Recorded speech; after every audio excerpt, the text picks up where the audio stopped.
We'll go ahead and get started. So it's my pleasure to have Ed back. So Ed finished his residency here in 2001 and then did a cornea fellowship at Emory. And then kind of last minute ended up in Delaware. Yeah, Delaware. Lewis, Delaware. Lewis, Yeah. Delaware, but it's not spelled right. It's spelled with an E. It's not Lewis, yes. Louis body. So his greatest claim to fame is that he is Michelle Jaoude's uncle. I don't know if it's a good thing or a bad thing, but we'll figure it out. Okay. So we'll see. So welcome, Ed. Thanks for. Thank you. So what do I do here to get rid of? Yeah, you can just click on Got it.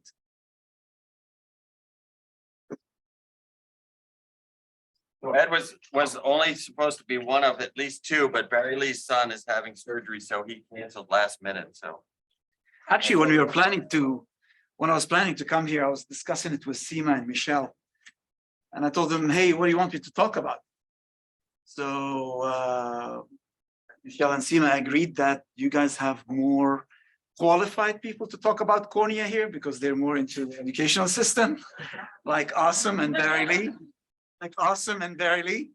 And so Michelle goes, why don't you tell us about finances in ophthalmology? Now it clicked all of a sudden that I wish I had a lecture on finance in ophthalmology when I was a resident.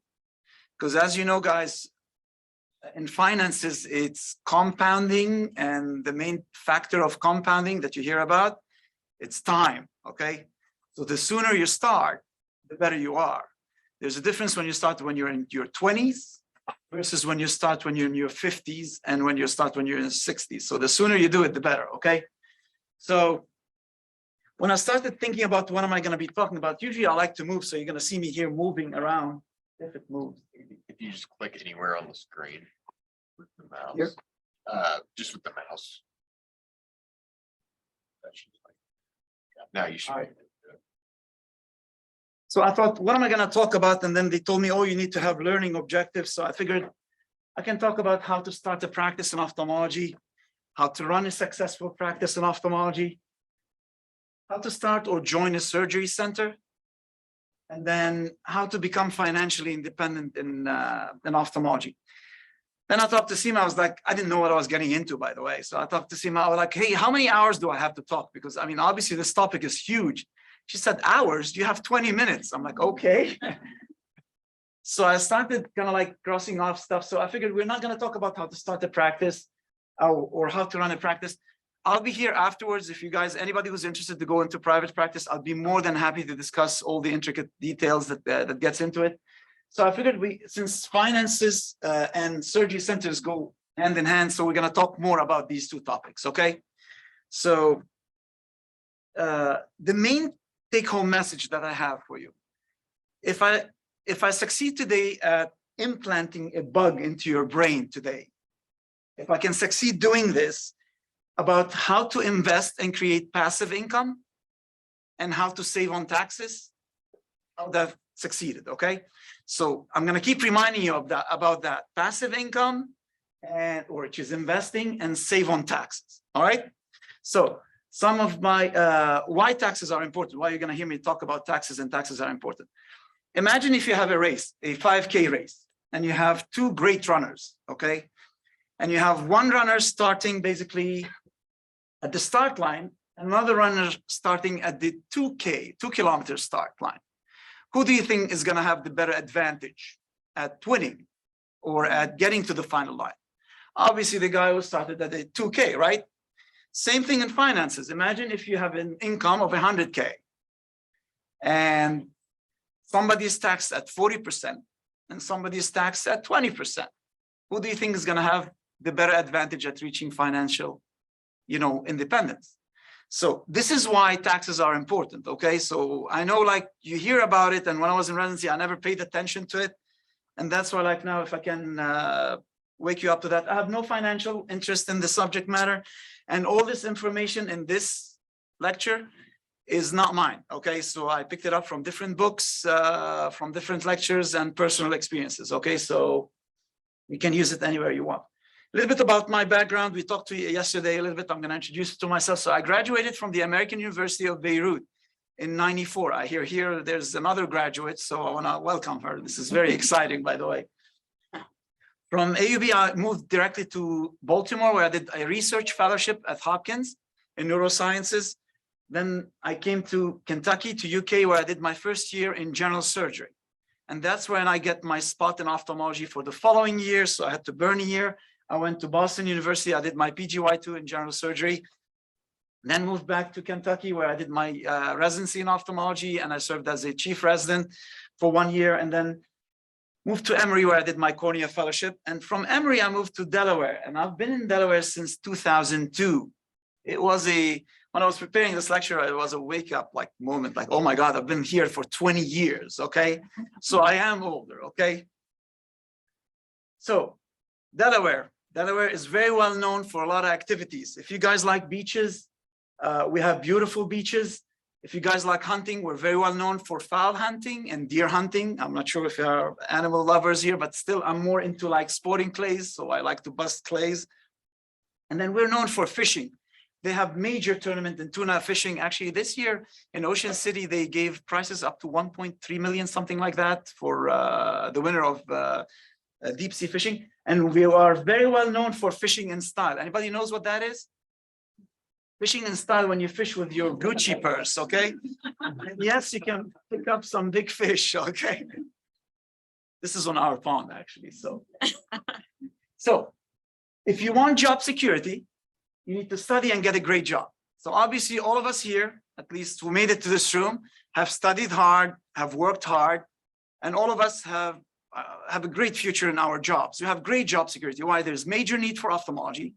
We have one of the best fields ever. It's very, very rewarding. I mean, so far, I'm not sure about retina, but hey, in our field, it's very, very rewarding, okay? So it's very exciting. However, what we keep forgetting about job security is you have to work to make money, which means you're always trading time for money. And what is the most precious thing in life? Time. So that's why we're gonna wake you up a little bit. If you want financial independence, you have to learn to invest. And the reason, if you notice, I focus on learn to invest, because investing without learning is technically gambling, okay? So you need to learn what you're doing. Think about it this way. Before doing your first cataract surgery, before you stepping foot in the OR, how much did you guys study? I mean, think about all the efforts, the studies from high school to up to like college, up to everything that led you to step foot in the OR. So before you touch anybody's eye, you have to study all this time. Before you invest, which is taking all what you worked for and investing it, you have to learn what you're doing, okay? And that's where we're gonna talk. So we're not gonna talk about how to start a practice in ophthalmology. We're not gonna talk about how to run a successful, because starting a practice is completely different than running a practice, by the way. And anybody who's in administration knows that very quickly, okay? So we're gonna talk a little bit about how to start or join a surgery center. So you leave residency, you go into real life, you're in your private practice, you start doing cases, you start building up your practice. All of a sudden you realize, hey, I'm doing 10 cases a week, I'm doing 15 cases a week. How can I benefit from that? Can I invest into a surgery center? So yes, you decide to start that. So you start looking for location. First, you want to look for partners too. So because you cannot start a surgery center by yourself off the bat. So you have to look into partners who kind of like are going to be working with you. You hire a consultant, because obviously without a consultant, you need a roadmap basically.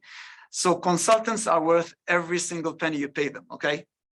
Now, you start looking into building because you need to know, am I going to have a 2 OR surgery center versus 4 OR surgery center versus 6 OR surgery center? Then from there, you need to look into a certificate of need. I don't know how tough it is to get the certificate of need in Kentucky.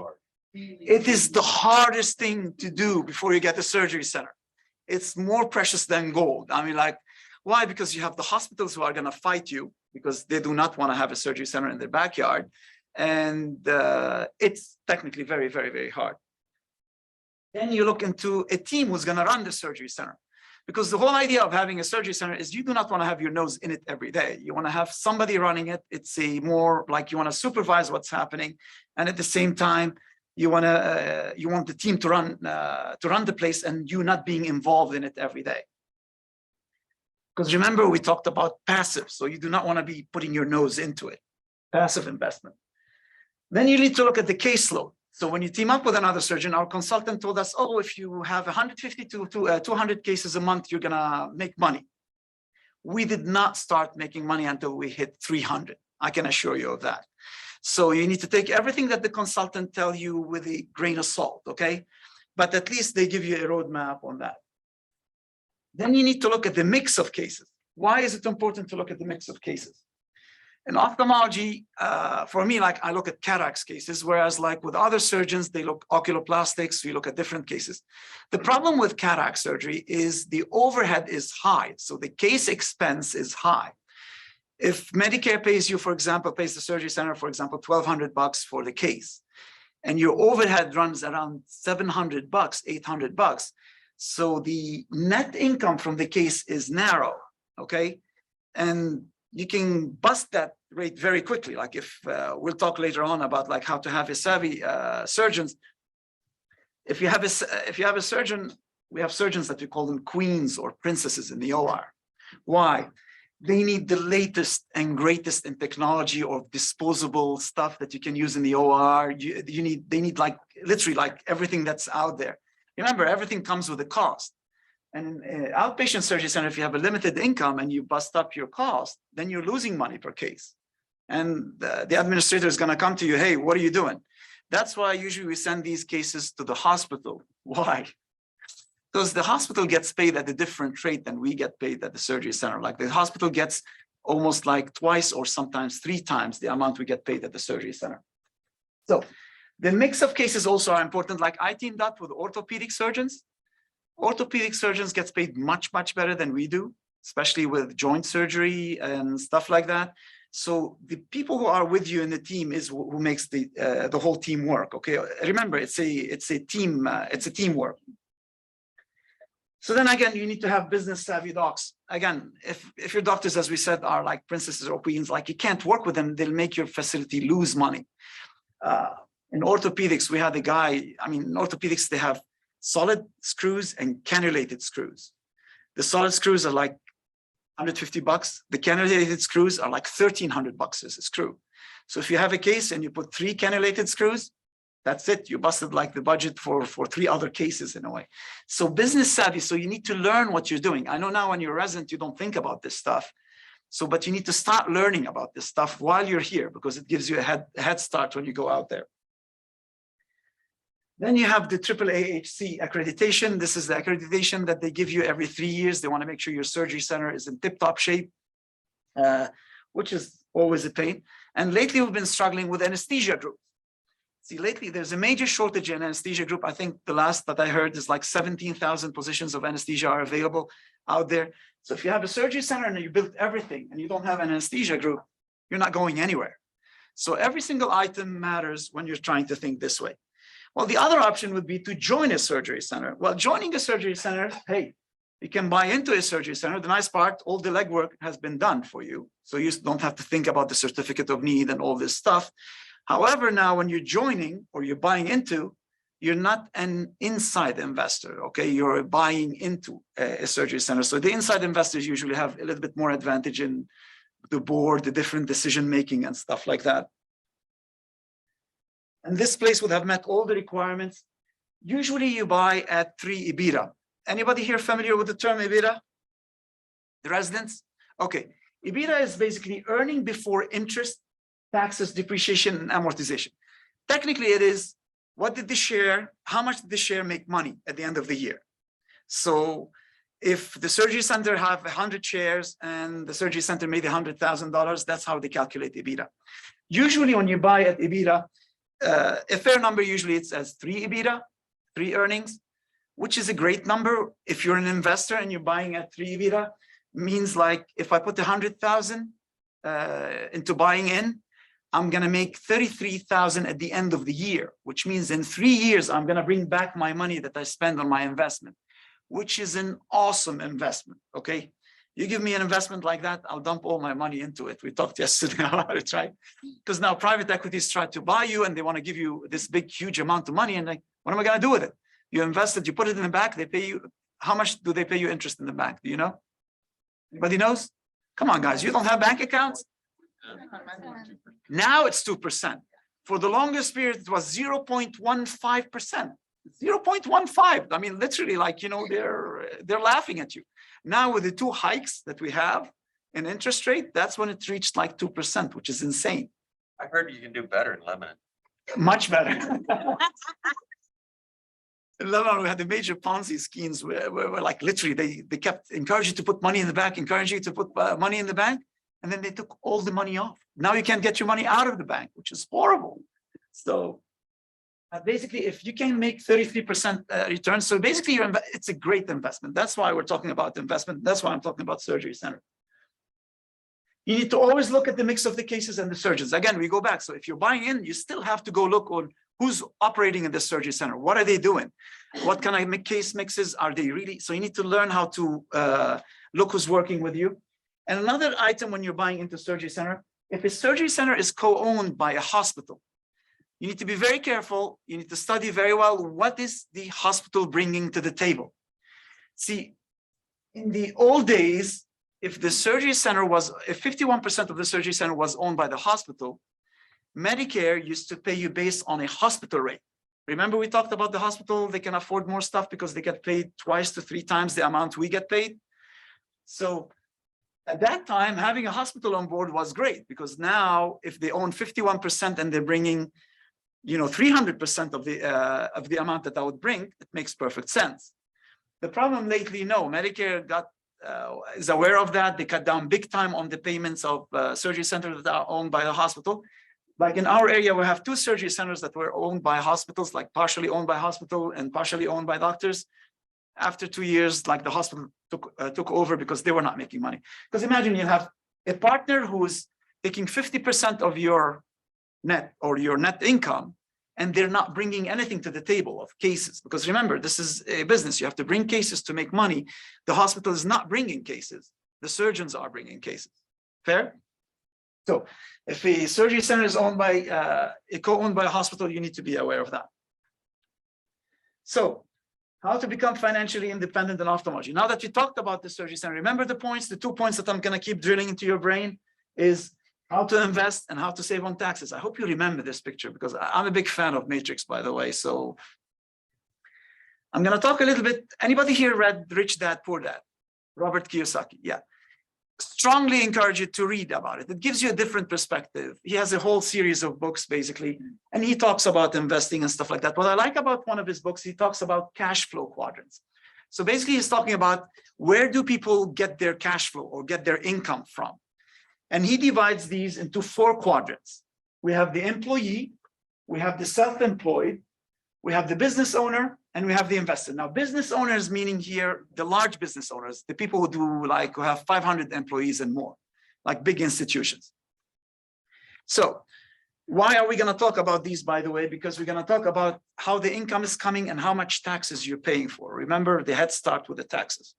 So if you're an employee, the nice part about the employee, which most of hospital employees are, basically, we have good security, which means we have steady wages, we have health benefits, we have 401k, some of us are tenured, so there's a lot of security, job security. The cons are basically you have no control over the entity or expenses or taxes. You think you have sometimes, but many times, like, the dean dictates that. Again, the main items here, you do not work, you do not make money, which means you are exchanging time for money, okay? And at the same time, you work many times 40 to 80 hours and you pay the highest taxes, okay? You cannot shelter, basically, because every penny that goes into your pocket, you're paying taxes on, okay? So self-employed is basically, you decide to go and open up a private practice. That's where your physicians, your attorneys, different like people. Basically, when you create a private practice, you did not create a business, you created a job, okay? Why? Because you created your own job. And with this job comes responsibility. You have some freedom because you think you own the place and you have a decision-making to do in it. However, you're a manager, you're an owner, and you're an operator, which means all the responsibility falls on you. So you have some control over the entity. The cons is, again, you do not work, you do not make money, which means you are trading your time for money, okay? And here, many times when you go into private practice, you think you're working hard when you're employed. Well, when you go there, because you are manager, owner, or operator, many times you put 80 hours, 100 hours, because you think about all the hiring, you're the HR, you're everything basically in the practice. And you pay the highest amount of taxes, by the way. When you're self-employed, basically, there are additional taxes that you pay on top of being employed, because you have to worry about employee taxes, you have to worry about basically workman's comp and different things. So if you're not smart about how you manage it and you don't have a good accountant, you'll end up paying more taxes here. You pay like 40 to 60% if you're not smart about it. If you run it really tightly, you can really match what the employees are paying. And you have to worry about employees not showing up. Let me tell you, during COVID, it was a nightmare. I mean, many times you had to run the practice. I mean, I have 43 employees in my practice, one ophthalmologist, 3 optometrists. We have 43 employees running around. Many times when you have 6 employees down, like 2 techs, 2 scribes, 2 front desk missing, trust me, you cannot move. And who's gonna worry about this? Not your employees. You're gonna have to worry about this. People waiting in the waiting area, screaming and yelling. So all these comes as a price when you come with a self-employed. Business owner. Now, if you noticed here, when we were talking here, we're talking about this half. We talked 40% taxes, we talked 40 to 60% taxes. The reason we switched now to the business owner is that's where taxes, you get like a little bit better tax brackets, and we're gonna talk why. When you're a business owner and you have 500 employees or more, which is hard to do in ophthalmology in a way, you become basically, you're not in the daily ground of the business because you're there to manage the business, okay? You're more of a manager rather than being like into the grind of the business. You also, so the business runs without you, which means if you disappear for a month or 2, if you get sick or something like that, the business continues to run. So the main advantage here is you are not trading time for money, okay? Business owners is what PEs are doing, okay? Private equities, they're trying to shift ophthalmology into the business kind of like practice where you own like so many practices at the same time, so it becomes a bigger entity. And you can mitigate taxes. Business owners here, they pay like 20% instead of 40%. So the taxes on corporation is 20%. The cons is it's very hard in ophthalmology to build a big business because it's a reputation based.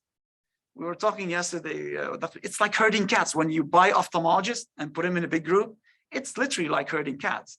If I'm an independent ophthalmologist, I was working all my life as an independent, and you buy me, put me in a group, all of a sudden somebody's controlling me, you become unhappy, somebody's bossing you around to tell you what to do, and then you're not into it anymore. A lot of doctors who join big practice, they're not into it. Like they lose the gist of it in a way. So you need to be careful when it comes to that. And remember, it is a reputation thing. And the main thing is you need to educate yourself to be able to create a system, and you need to have a team to create the system. Now surgery, yeah, I need to talk about that. Surgery center and opticals. See, those entities fall between self-employed, business owner, and investment. They're like in a vague category, so you cannot pinpoint them in any one of them. Why? Because, for example, in the surgery center, we have like 52 employees. So it's not a 500 employee. It is an investment. At the same time, it's a business because the place runs without you. You know what I mean? Like I don't have to be at the surgery center for the surgery center to be producing. So it falls between business owner and investment. And optical the same way. If you own an optical, you know, because you have a manager there who runs the place. So again, it falls between investment and business because usually in an optical, you have 3 or 4 employees. And then you have the investor. Now, investors, you have different kind of categories of investors, okay?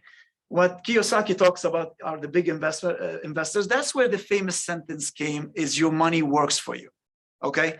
Everybody tells you, oh, you need your money to work for you. This is when you make your money work, is when you go into this quadrant. Why? Because if you're savvy, your quality of life is great when you put it in there. You have really true freedom because you're not trading time for money.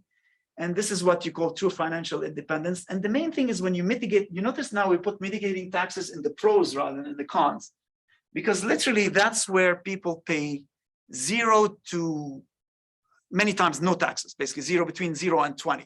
Okay, capital gain is 20. If you know how to flip your money, and if you guys really are interested, I can show you an example how in real estate you can flip your money and without paying taxes, and keeps growing without paying taxes. See, I was planning for 20 minutes, but now that I have time, maybe we'll tackle this example, okay? I'll give Awesome and Barely a hard time, don't worry. So the cons is when you talk about investment is it can be risky if you're not educated. Notice this, not educated. It's like taking a medical school student to do cataract surgery versus taking your third year to do cataract surgery. So which one is more risky? Okay. So again, if you don't know what you're doing, it's gambling. It's not investing. Oh, I have a tip for you. We have a stock. Yeah, you go dump your money there. Do you know anything about the stock? Do you know anything about, the PE of the stock? Do you know? So you need to know all these numbers that comes with the stock. So, but you can mitigate the risk basically if you learn to educate, and especially if when you learn to be an employee. See, employees, when you're employed, it's a great thing to use the employment to learn, okay? Because you're learning then, like as a resident, learn how to do billing, rather than when you graduate and you go out there and all of a sudden you have to fill up your billing sheet. You need to learn like how much does a cataract surgery pays? How much does it cost to do cataract surgery? I never learned that during residency. And then you go out there and all of a sudden like it hits you in the face. You know what I mean? Like, oh, you can't get paid if you don't bill. Okay, how do I bill? Okay, now you have to go take a billing course. So when you're employed as a resident, as an employee, learn these tricks, okay? So the main thing about this is I'm showing you here, this quadrant here, these two, we exchange time for money, okay? And you pay the highest taxes. These two are where you pay the least taxes. That's when I started doing research. So how come the government give these two groups more benefits? They try to justify different things. They tell you, oh, these guys, the business owners are creating jobs and government wants jobs. So that's why they give them the tax breaks. Well, heck, the government doesn't want doctors, don't want lawyers, don't want, all business and licensed people. I mean, it doesn't make sense in a way. Then the investors, they tell you, well, the government likes housing, energy, agriculture, technology. So that's why they want to encourage them to invest there. And that's why they give them all these tax breaks. My theory about it is the financial golden rule. He who has the gold makes the rules. So I think since the Magna Carta, I read quite a few about the history of taxes and stuff like that. I mean, since the Magna Carta, basically the rich have been dictating the rules. The way I think it should say he who makes the rules gets the gold. In what sense? Think about it. Who puts our rules? Government. Who's government? Congress. Who owns Congress? I mean, pharma owns them. I mean, I'm talking Republican and Democrats. Okay, they pay both. I mean, everybody pays both, and that's why who puts the rules, and that's why these guys always get the advantage from taxation. If you guys miss, I told Michelle I'm gonna pick on her son. You guys missed her wedding, okay? These are my middle and youngest, and this is her wedding. I had to put some pictures just to keep you guys awake. You missed a great party, by the way. And it was in the middle of the pandemic, so we did a great job. I was planning to talk about the history of taxation, but we're not going to talk too much about the history of taxation. Actually, we have time. See, now that Barely is not here, I mean, it's a good thing. See, the main reason why the US grew so fast, or America, is because in 1973, the Boston Tea Party, we did not want to pay taxes. Okay, the bottom line is we don't want taxation, and the British were taxing us, and that's how the revolution started.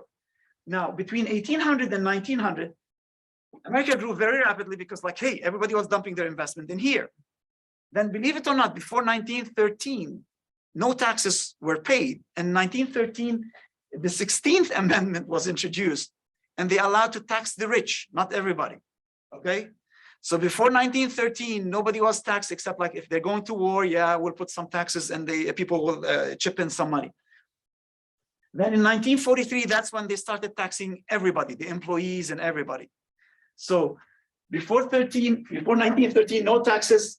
In 1943, they started taxing everybody. So that's when the government gets paid first, basically. And the main reason why I wanted to talk about this, I'm trying to find out how come they keep picking on professionals like us, okay? Like physicians, attorneys, and stuff like that. In 1986, the Tax Reform Act, I think it was the Reagan's era, they introduced that where they closed all the loopholes for professionals. What is that? Before 1986, if you were a physician who was making decent living, you're making good money, for example, you're making 500 grand a year. So you used to pay a large amount of taxes because remember before 1986, also the taxes were incremental. Like sometimes they go up to 90% in a way. So you go to your accountant will tell you, you need to invest into a losing property. What is that? So basically they wanted you to go buy a rental building that's losing a little bit of money. So the owner want to get rid of it because I'm losing money. I don't want this building. You take the building and whatever you're losing out of this building, you offset it from your income. So you take your income rather than paying it to the government, you put it into the building. Now the building, now you have an asset rather than giving it back to the government, you're buying an asset with this money. And this building, you can depreciate it, so you make more money on off of it, but you offset some of your taxes. So that's where, hey, buy a losing building. Now you'll understand what buying a losing building is. The problem, they went ahead and closed this loophole for them in 1986. And they closed it mostly for the professionals, not for everybody else. Till now, they continue to have that, by the way. So what happened is, now you have all these attorneys, doctors, and stuff like that. They want to dump all these now you're losing money from here and you're paying taxes. So you cannot offset the losses. So you cannot take whatever you lost from your building and offset it of your money, of your taxes. So now you're losing on both ends. So they dumped a ton of properties, and that's where the real estate market crashed after 1986, okay? Then even our last Tax Cuts and Jobs Act, okay, in 2017, they talk about QBI, which is qualified business income. What is qualified business income? I own a business, like I own my practice. For example, last year, my practice did 150,000 K. So 150,000 K, I took 50,000 of salary, but now I have 100K of qualified business income. So people who qualify for the qualified business income, you multiply whatever like you made in qualified by 20, and you take it off the top of your income, and you're not taxed on that. So basically you save like a good 40 to 50% of that. However, all licensed professionals will exclude it from this, except architects. Don't ask me why. I research it. Every time I go to, I'm like, why did architects get this specific, like, treatment? I have no idea. So till this day, all of us, I mean, if you go into private practice, you do not qualify for the QBI. Having said that, surgery centers qualify for QBI. Opticals qualify for QBI. Real estate qualifies for QBI. So again, taxes and investing, okay? So again, you need to look into these things because for some reason, like, I don't think we have good lobbying or something. I mean, they keep picking on us, even though you think attorneys are people who make the rules. They're hit like us, so don't worry. We're not only just picked on us. It's all the professionals. And they call it licensed freaking professionals. It doesn't make sense. So again, remember this, I'm going to keep drilling it. So the main purpose of this is like, how can we shift from here and here and dump it into here and here? Okay. I hope the bug is in now, right? Since we have time, I'm pretty sure I'm over 20 minutes. So since we have time, we're going to talk about financial statements. You guys know what the financial statement is, right? Let's give you an example. You finished residency. You go to your town, to your lovely town where you want to open your practice, right? So you start researching it. Hey, you find a building. I want to put my office in here. I want to buy equipment. So you go budget for the equipment. What's your next step? We're going to go to the bank, right? So you go to the bank, you sit with the banker. What is the banker going to ask you for? Your OCAP scores? Your board certificate, your board scores? How well did you do in residency? No, he's going to ask you for your financial statement, okay? So what is a financial statement? See, I figured like it'll be good like to get some people some attention in a way. A financial statement, basically, it tells the banker how much is your income, what are your expenses, what are your assets, and what are your liabilities. These are terms that you have to understand. So income is basically whatever your salary is if you're employed, if you're into business. Expenses is basically, so basically usually when you get the income, you pay taxes, you save it, you consume it, whatever you want to call. Now, anybody knows what's the definition of an asset? Simple definition. My simplest, well, again, it's stolen. Everything I'm telling you now is taken from books and stuff like that. You hear that, John? I don't read. You don't read, okay. So the easiest definition of an asset is an entity that puts money into your pocket. This is by Kiyosaki. That's the way he describes it. It's an entity that puts money into your pocket. Who here believes their houses is an asset? Anybody? Well, does the house put money into your pocket? No. It could, but not anymore. So the way John is mentioning, a house can put money in your pocket. If you buy a house and the market goes up, the value of the house goes up, then it puts money into your pocket ultimately. But on the direct basis, even if your house is fully paid, what do you have to do every month? Pay sewer, electricity, maintain it, keep it. So it's always taking money out of you. It's like a boat, even if you paid for the boat fully, it's not an investment, you're losing money, you're dumping money into it. So a house is not the house is an asset for the bank. Because the bank is making money on you, okay? You have to pay the bank money. So when they lend you the money, that's where they're making money. So If your house is paid for, it's an asset. you're still dumping money into it. That's what I'm saying. If Ultimately, if it goes up in value, yes. So it's an investment, but it's not an asset. Okay. So there's a difference between investment and assets in a way, because assets are the ones that dump money on you right away. But yes, on the long run, it can be. But just to give you an example so that you can look at it in a different way, because people thought, oh yeah, a house is a great thing. Well, it depends when. If you bought the house in a high market and the market's going to go down, now it's not an asset. If the house, you're dumping money into it all the time, again, it's one of the, if you're going to buy it and flip it, that's a different story. So when you are in business and you take deductions, what you're doing is when you take deduction, you're taking some of the income and expensing it and putting it back into your business, which is like you go to a meeting, you're investing into yourself. So you're trying to build yourself so they can produce more money. Or you buy a computer. So basically you put back money into your business. So basically when you expense and deduct stuff, you're producing income once. See, that's the other concept that I want you to learn about. So there's something that produces income once, and there's something that produces income all the time, which is nonstop. And that's where you go into the assets. And that's where you need to put your money in real estate, energy, business, and technology. Because if you buy a rental property that's producing, for example, for you like 50 grand a year, that's 50 grand every year income that's coming back to your income. Okay. And when we talk about that, we need to talk about debt and liability. So liability is debt. Who here thinks debt is good? Who here thinks debt is bad? And who here believe, we all believe that it could be good debt and bad debt, right? We always hear about them. So what is a bad debt? That's the easy one. Credit cards, right? See, educational debt is interesting because you need this debt to invest into yourself. But it is a bad debt because they charge you so much interest on it. So the strongest recommendation from everybody who studies economics and stuff like that, they tell you the first thing before investing anywhere in here, unless you have a great opportunity, pay your debt first, especially like your educational debt, if you can. Now, what is a good debt? Anybody can throw at me something? Let me give you an example. We're talking about assets, right? I want to buy a rental building. This rental building cost $1 million.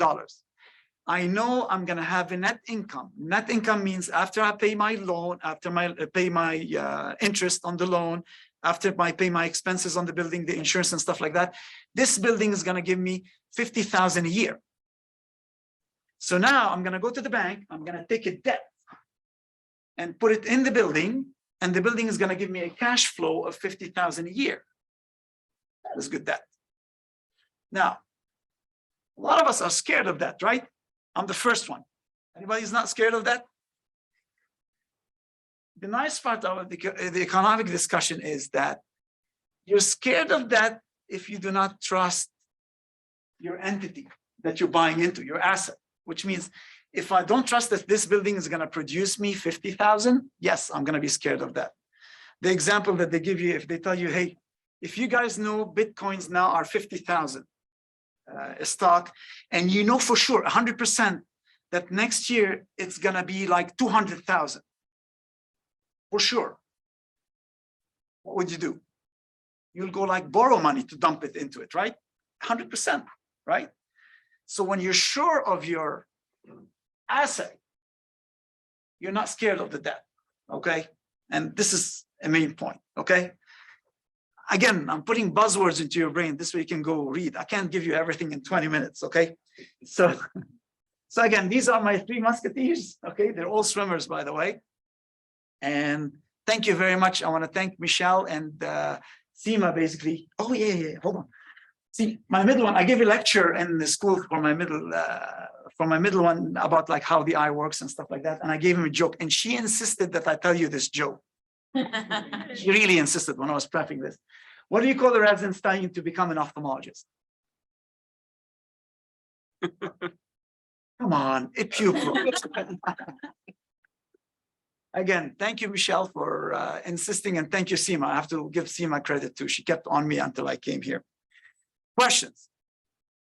See pale faces. I hope it wasn't, I made it as simple as I can, right? I hope so. Questions? Yes. A very important part is having a diverse portfolio of what you invest in, right? So he's asking me about having a diverse portfolio is important, correct? So he's going to the quadrants of investing and stuff like that. I did not venture into that too much because investors, there are different kinds of investors. God, I see faces like interested in knowing what are the different kinds of investors. Let me see if I can pull it up. It's very interesting, by the way. Hold on. How do I move?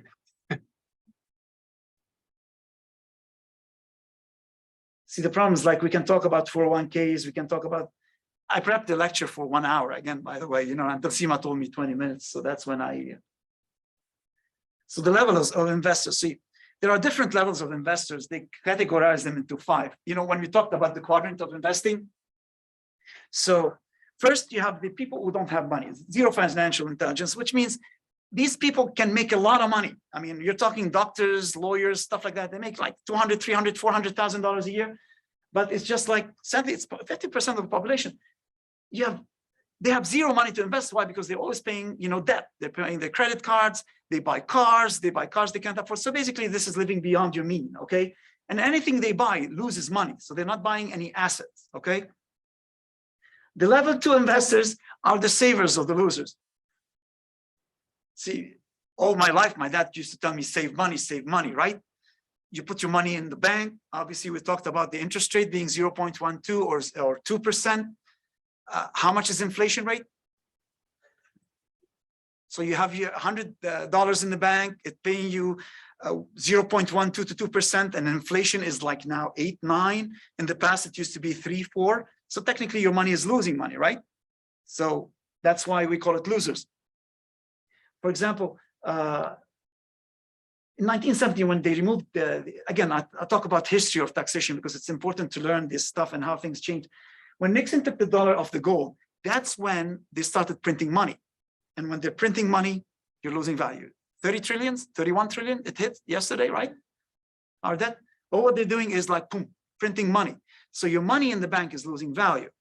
So literally since it lost like 95%. You know, the ounce of gold used to be in 1971, $35. Now it's $1,700, okay? So money in the bank now, saving and stuff like that, you're losing money. So including bonds, by the way, lose money. So you have to be careful about like the nice part, they tell you diversify because like, you know, again, we're going back to the diversification stuff. So the level 2, the level 1s are the losers. They don't have a penny to invest. The level 2 are putting their money in the bank and stuffing it in the bank. Level 3 investor is I'm too busy to invest. That's when you go, I don't have the time, I don't want to read about it. So you go and dump your money with a financial advisor. Now, the problem with financial advisor, remember the 4 quadrants? Most of financial advisors are either employees or in self-employed. You can invest with somebody in Warren Buffett is in the business quadrant, right? So that's how it goes. So if you can invest with people who are on the right side of the quadrants, it'll be great. The problem, most of these guys don't know their money. Like for example, Madoff and the Ponzi scheme and stuff like that.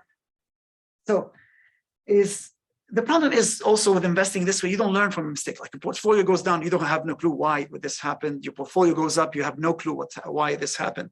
And that's why like it's not the ideal way. The level 4 investor is like when you start studying, usually most people, when do they start studying about investing? When they retire. Why? Because they have time. So you start studying or you do it yourself, like the way I was dabbling, you know, buying a building, trying to see how it goes and stuff like that. So you start learning, you have limited knowledge. We don't know too much about it in a way. And usually you focus on one topic. Whereas the level 5 investors, and by the way, here you invest your own money usually. Level 5 investors are like Warren Buffett and stuff like that. They don't invest their own money, they invest everybody's money. If Warren Buffett comes in, he goes like, hey, I want $1 billion because I think I want to invest into SpaceX. I'll be the first one chipping the money, you know what I mean? Like, so they invest our money, so they work with other people's money. So the key thing is how to get to the level 5 investors. You cannot get it. Most probably you want to be in the 4, 5, but you do not want to be in the 1, 2, 3 if you can. Okay. So diversified portfolio, yes, that's the way to do it, because the government forces them to do that. Diversified portfolio, because they want to give it in a safe way. So the government, for them to allow them to sell you these products, they have to keep them safe. Make sense? Mhm. So if you're not going to study, yes, diversified portfolio is the way to go. Fair? But bigger benefit by doing a very educated investment. When you start, yeah, when you start studying and stuff like that, then you're studying. Again, you're learning about how to invest. Then you're safer. Again, remember, you're safer to do surgery when you know what you're doing, right? I always like try to lump it on surgery because like we forgot, hey, can you take can you take like a high schooler to do cataract surgery? No, you have to educate them to get there. That's why when we talk about the 401k, and we all have our money in 401k. I have a 401k. After studying for a while, I still have it just because it's there. They tell you 401k is for people who want to retire poor. Why? Because like you go to the investor, you know, to the firm. Oh, 401k is great. 401k great because it grows with deferred taxes. You know, you don't pay taxes as it grows. The problem with 401k, you pay full taxes when you start drawing it out. So they tell you, oh, but when you stop working, you're gonna make less money, and that's why you pay a lower rate. Technically, they're telling you you're gonna retire poor. So it's designed for people who want to retire with less income. If you want to keep the same standard, think about it. When you retire, you're gonna have more time to have fun, right? You're gonna be spending more money, so you need the money. You need the same income in a way, probably, if you can. Fair? I'm gonna channel my husband for a minute. Sure. I know, because I know exactly what he would say right now. So the level 3 investor, the person that doesn't have time to do their homework yet, which is many people in this room, especially as you're just going out and starting your practice. One strategy is to invest in just mutual funds with a very low overhead. You don't want to have a financial advisor. You don't want to pay a financial advisor. You just want to set aside money and start getting Vanguard or Fidelity in a very balanced way. Hedge your bets. But that's one thing you can do now in just a little bit. And that's going to grow while you're young until you have time to become level 4. That's true. So what she's talking about when you go to invest, for example, you want to have a diversified portfolio. You can go to your Edward Jones. You can go to those local kind of like clubs next to you that they sell you investments. The problem, these guys are employees, right? They have to get paid. So they tack a fee on you. And people, oh, we only charge 1%. 1% adds up big time on the long run. When you talk about mutual funds, mutual funds are funds where they lump, like you have mutual fund manager that pick up the different funds and they manage them. So they always charge you more when you're picking up mutual funds because they have their own fees built into it and stuff like that. What Vanguard did, they came up with ETFs in a way, like they took the market, for example, they tell you invest in the market and they charge you really, really nominal stuff. So if you want to invest, like if you want to pick a stock, you can pick like a stock like the NASDAQ stock, they have an ETF similar to it. If you want like the 500, basically, you can get like a stock very similar to it, and the charges are nominal. That's why, because there's no middleman. Okay, you go in and buy it, and you have it there. And that was the nightmare when I hired an investor to look it over like my portfolio. Everything's in Vanguard. Well, yeah, because they have the least amount of thing. So that's what she's telling about. Not mutual funds, but ETFs by these companies, because mutual funds have managers, whereas ETFs, like, no, Vanguard picked up these and they let you have them. And many times you can buy even bonds. You can have like, they have indexes for bonds all together. Fair. This way, you're not paying somebody the 1% and the 1.5% additional fees. Make sense? And not only do they sometimes charge you a 1% management fee for those groups, but then they invest in their own funds, which have a 1.5% management fee. So actually, you're in 2.5% in when they put you in their funds. They charge you 1% of your money, and then they invest in their funds, which have a 1.5% management fee. And you should comment on last night. I think one of the great things you said last night was invest in yourself. Well, that's investing in yourself is basically your education and stuff like that. But the main thing is investing yourself. I always, my best, but you need to, actually, I'm going to divert a little bit from that. You need to remember, money is not everything in life. You need to have fun, okay? Yes, it's smart to invest and basically like make money, but you have to invest into yourself. In what sense? I mean, like, you have to build yourself up, you have to enjoy life, you have to have fun and stuff like that, and at the same time think about how to make money. I was going to give you this example here because I know I told you if I have time I'm going to go. How do people in the I quadrant pay no taxes? You know? You want to have an idea? It's really kind of like interesting. This is, by the way, a real example anyway. You go to buy a rental building. It costs 19 million, okay? You raise funds, the equity in it, 4 million. So you go to investors, you tell them, hey, we're gonna buy this building. So you get some partners and you collect 4 million. So you go to the bank, hey, the building is this. So you're gonna take debt of 15 million, okay? The bank goes, he tells you, okay, on the 15 millions, because you're gonna make, the net income for the building is gonna be basically like 700. So the net revenue on the building is 700. What the bank does when they give you a loan and how they charge you, they take this number and then they calculate how much they want you to pay them for the loan, and they decide how much they're gonna lend you, okay? So based on how much income you're gonna make, that's how they study how much they're gonna lend you. So they decided that the loan payment is going to be 400K. Remember, my net income is 400K. And I have a loan payment of 400K. So I'm netting 300K, right? Now remember, in buildings, there's something called depreciation. Are you guys familiar with depreciation? So if you buy a building, a commercial building, the government will allow you to depreciate its value, the value of the building, not the land, over 29 years. So you take whatever numbers, for example, the 19 million, you consider the land is 2 million. So you have 17 million to depreciate over 29 years. So the depreciation number turns out to be 500K. Now here you go, you're making a net income of 300K, but for the government, you're reporting a loss of 200K. This is as simple as start, okay? So now there's a catch in depreciation. If you end up selling the building, you'll end up having to pay taxes on your depreciation, but we're not going to venture that far. Now, here's how it goes. You take this property and you improve it. Okay, this is a rental property. You guys live in apartments. They can put washer dryers in the apartment. They can put different things. So all of a sudden, you start increasing your rent. Okay, so your rent increases and you start your net income improved from 700 to 1 million. Okay. So now you can go to the bank and tell them, listen, I'm making 1 million. Can you reevaluate the building for me? Now they're gonna evaluate the building, see if the building went up in value and stuff like that. For them, definitely it went up in value because you're making more money on it. So now they're gonna be willing to give me 25 million for the building. It was valued at that. And they're willing to increase my debt to 20 million. So now they're gonna give me 5 million. So the 5 million, you take it, you pay your basically like investment, your equity, and you end up with 1 million to invest somewhere else.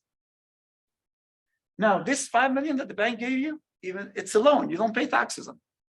So now your money is growing more. Now you have more money to invest into other facilities. But the main scary part, this facility now that you own, you have zero money in it. Whereas you have zero money in it. And it's making you the same income. That's what they call infinite income, like on investment, okay? You're putting no money and it's making money. So these are just pointers for you to, spark something into your brain to start thinking about investing. Any questions about this example? Very interesting, trust me, very interesting. And this keeps going. That's why people keep reinvesting, taking kind of refinancing. This is just a refi. Very interesting, right? That would be called a paper billionaire. That's true. But that's how Trump did not pay taxes. That's why Warren Buffett doesn't pay taxes. That's how they have like a portfolio of, like they tell you, of billions, because they never paid taxes. I mean, for you, it's like at the end of the year, if you don't pay taxes, the IRS will be on your tail. I mean, anybody here does not pay taxes? I don't dare not pay taxes. So, questions? Interesting. I hope I did not scare you too much. I hope like I put the buzz into your brain. Yes. So that chart you had with the SIBE. Uh-huh. I'm assuming your answer will be you can't have your cake and eat it too. But my question is, what if you want to? What if the idea of being a business manager doesn't excite you? You want to show up to work and be a doctor and go home. Correct. But you want the benefits of the investment and business. Is there any type of option where you not have to have the headache of any that you can still be a doctor, but have the benefits of that? Absolutely. That's investing. That's where you take some of your money and buy into a business. That's when you're buying into the business. See, when you buy a stock, you're technically buying a part of that business. You know what I mean? So like when you buy a stock with Apple, you're taking a portion of the business of Apple. So that's buying stocks. Make sense? So I'm talking here, I was just giving examples about ophthalmology. I mean, like you need the PPE to be able to create these businesses. But what you're talking about is buying pieces of businesses. Because you want to be a doctor, this is investing in the stock market and stuff like that. But you need to be smart about it. You need to look at the business, understand the business. You don't have to understand all the businesses. You need to understand 1 or 2 or 3 businesses and invest into them. Make sense? Okay. Thank you. So when you buy into Apple, you're buying a stock of a part of the business. Like Berkshire Hathaway, the shares like 500,000 grand, something like that. Which is interesting. He doesn't believe in splitting his shares. Apple would have been in the same value, but Apple keeps splitting. By Berkshire B. B, yeah, it's cheaper. But A is like $500,000 per share. Other questions? Thank you very much for being here, guys. Okay, yes, sorry. Yeah, I'm just trying to understand your last example, like the end game. So you initially invest in a building. What happens if you have to sell the building? Or, I mean, because you have zero money in it, right? That's correct. You've made all this money on the side, so maybe someday you'll have made enough off your investment that you could buy it off if you have to sell it immediately. But isn't that the risk? And I guess this gets into the bankruptcy and how you overcome that. Like, what's the liability? So you have remember, I told you when you're scared of your debt is when you don't trust your entity that's producing the investment. Okay. So yes, the building is still there. You can still sell it. Okay. If the market crashes or something like that, you can still sell it and lose money. Yes, because like the money that you're taking is technically a loan. Okay. And that's why it's not taxed. But the idea is the entity is still there. You can still sell it. You did not lose anything. The bank can get his money back. Okay. But this is giving you unlimited, like now that you paid yourself back, whatever you put in as down payment, you know what I mean? So you can take this money and invest it more. So the whole idea is how to snowball your investments in a way as they go. Yes, you're increasing the amount of loans. As I told you, who is not scared of loans? I mean, I'm scared of debt in a way. But when you trust the entity, then you realize how like it's a no-brainer to have it.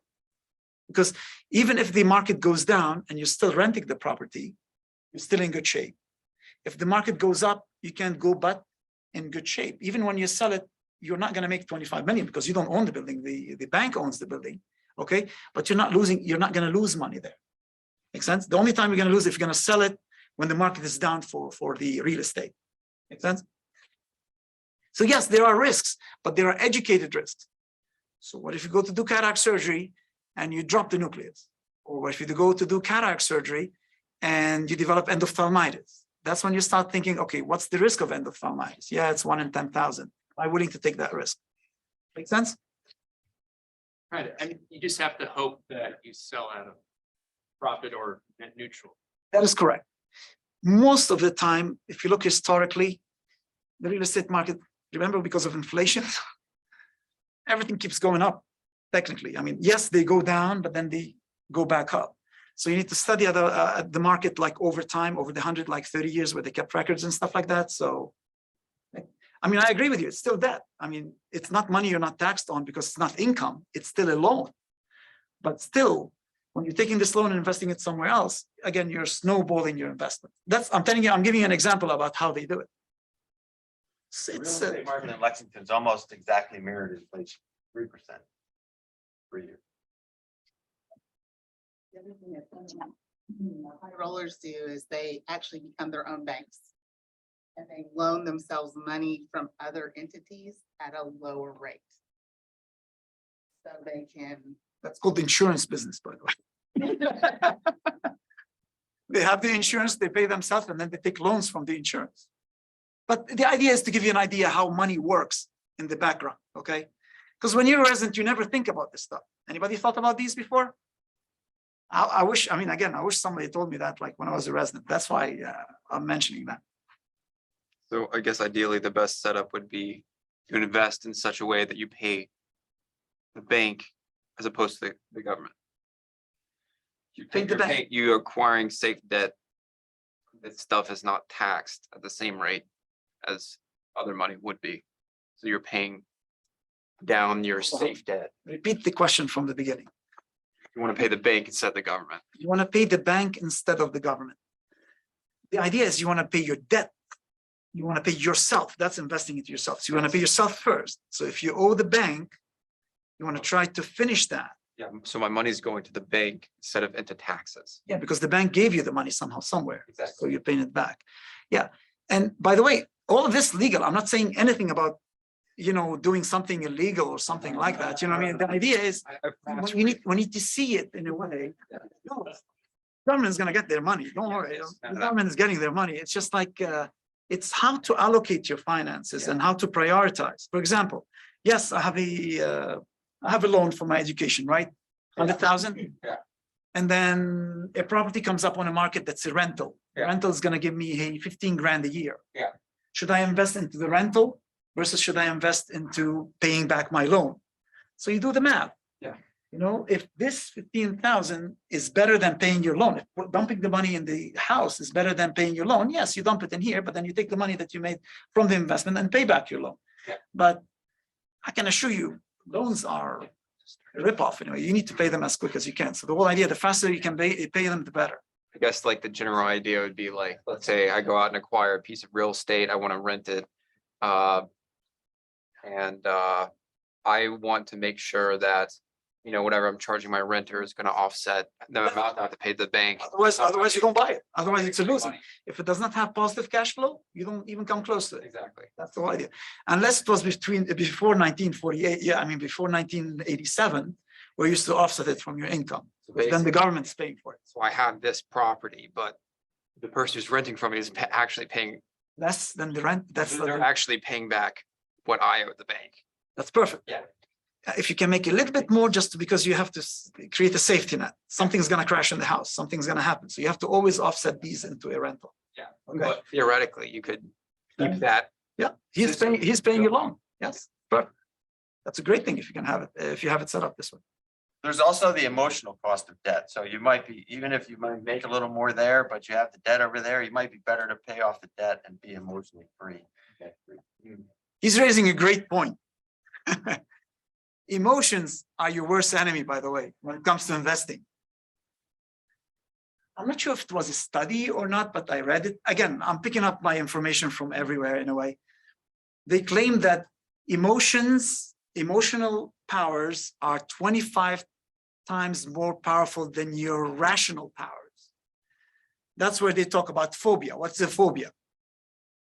Hey, it's a squirrel. There's nothing to be scared. Did you see the video about the guy scared of the squirrel on the news? He's jumping all over the place. He was giving like, he's making a Zoom call and a squirrel pops into the room and he jumps. He grabs his baseball bat and he's like ready. So anyway, phobia is the best example of that, how it's a freaking squirrel or it's a freaking rat. It's not going to hurt me. And then how you panic and how you go completely. So your worst enemy in investing are the emotional stuff. You have to learn. And that's when, as you advance, you become less and less emotional. Can I trust this investment? Is it going to work for me? Is it not? Like, for example, when you're in your office, if you open up your own practice and you buy the building that you're renting into and you rent it to yourself. I mean, how much safer do you want more than this investment? So it's a no-brainer not to own your own building. Make sense? And you can keep refinancing too and take more money out of the building and invest it somewhere else. Well, yeah, but you might lose the building. Well, I'm renting it. I know how to pay for it. Make sense? So that's the kind of like, the logical part behind it. Make sense? There's also a part like an ego thing with investing, as far as, there are things that just sound really cool and really fun. Like, I'm going to buy part of a racehorse. You have to realize that you're doing that because you want to own part of a racehorse and not that it's a great investment. And there's also like restaurants, like someone will come to you and say, hey, we're going to all go together. We're going to make this awesome restaurant. If you look at the restaurant business, your chances of success are just horrible. And so it's hard to be skeptical. Keep that rational thought when something sounds really fun and really cool. Again, emotions, controlling your emotions in investing is very tricky in a way. It's nice, by the way. It's a great thing in a way. It's just, you have to try it. The best thing about it is when you have time, you can try things. And by the way, in investing, we're going to talk about Kiyosaki. The difference between school and investing. In school, if you do a mistake, you get scolded, right? If you don't score 99%, why didn't you score 91? Where did the one go, right? In school, all our educational system is based on errors are not acceptable. You have to avoid errors, avoid errors, avoid errors. In investing, the best way to learn is when you make an error. So you want to go in, put your nose into it, lose some money, as long as you don't lose your shirt, and then come back and stand up. Most of the people who made an investment in investing, if you read about their history, you see how many times they went down and down and down, and then they stand up and they learn from their mistakes and they keep going. Okay. So that's why it's nice to learn from other people's mistakes, but unless you do it and you dip down and come up, dip down, that's the only way to learn. I mean, how to learn, how to avoid dropping a nucleus. Where's Dr. How do you avoid dropping a nucleus? You have to drop it once in your life, and then you'll do anything you can not to drop it again, right? I mean, you learn from mistakes. It's just like one of those things. Fair? Any other questions? So speaking of emotional investments, I assume you don't follow the stock market day to day. I mean, if you're gonna invest in the stock market, you have to, I mean, unless you're a day trader, Right. you're not an investor then, but you're a day trader, you're trading.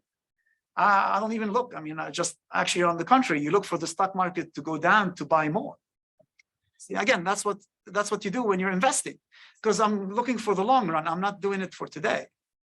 Yeah, on the contrary, I'm looking forward for, I know it's going to crash. We know it's going to crash. We've been waiting. But what you have to do, look at Berkshire Hathaway, how many billions they have in cash. They're waiting for it to crash. I mean, it's just sad, but it's happening all around the world, right? Now gasoline is going to go up, right? They raise the price of oil. They're going to cut back on production to offset the global kind of like, recession. So. Yeah, by the way, for all you gourmands out there, stock up on butter. There's going to be a shortage starting in December. I don't.